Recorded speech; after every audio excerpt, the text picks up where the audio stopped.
دا حدیث هم واورئ چې ما ورته 2 منټو دپاره د خپل ځان کنټرول کړو غصه راله راشي د هغې څومره اجر دی. معاذ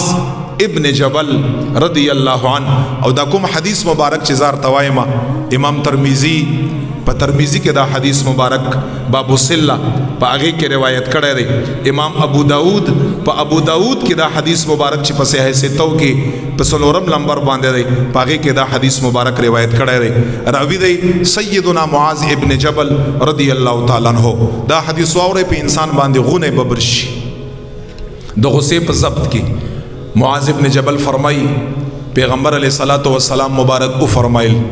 وی چې کله چې یو انسان لا په بل انسان باندې غصه ورشي یا انسان لا په یو کار باندې غصه ورشي او باوجود د دې چې دا انسان د غصې وستو قدرت لري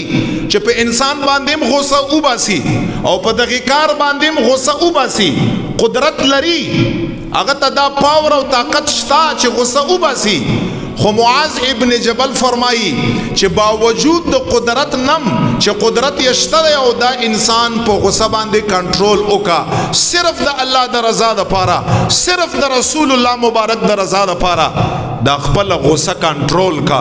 نبی علیہ الصلوۃ والسلام فرمائی دعاه الله على رؤوس الخلائق يوم القيامة حتى تخيره في اي الحور شاء. پیغمبر علیہ الصلوۃ والسلام فرمائی چې کله چې دا انسان مرشي او غصه د الله جل جلاله د رضا لپاره یو ځل سره د دې چې قدرت یې درلوده او کنټرول کړی و او لاړ وفات شو مړ شو رب لا یزال مبارک لاړ ویشه خدای پاک جل جلاله به دغه انسان په استقبال کې قیامت په ورځ باندې ټول مخلوقات را جمع کا. بیا ګوره چې کله ټول مخلوقات را جمع کا دا غي نرستو با د جنت د غټول حور الله جل جلاله دغه انسان په وړاندې باندې را جمع کا. حور دا د جنت مخلوق دی دا تاسو سره جهنم لنزي چې حور ارته ملاویږي کنه تب ور سره جنت لزي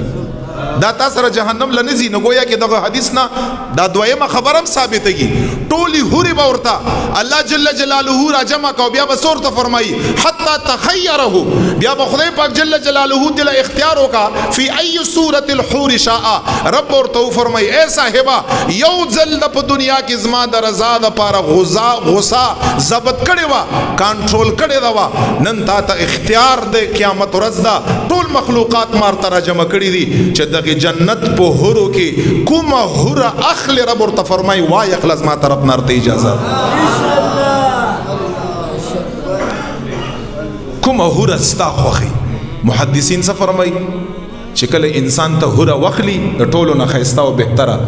نو هوره تا سره جهنم لنزي. مقصد دا دی چې رب ورته فرمایي هوره م واخله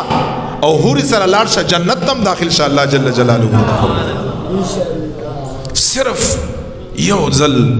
ته دغه مردار چې کوم زما استا جوش او جذبه د غصه ده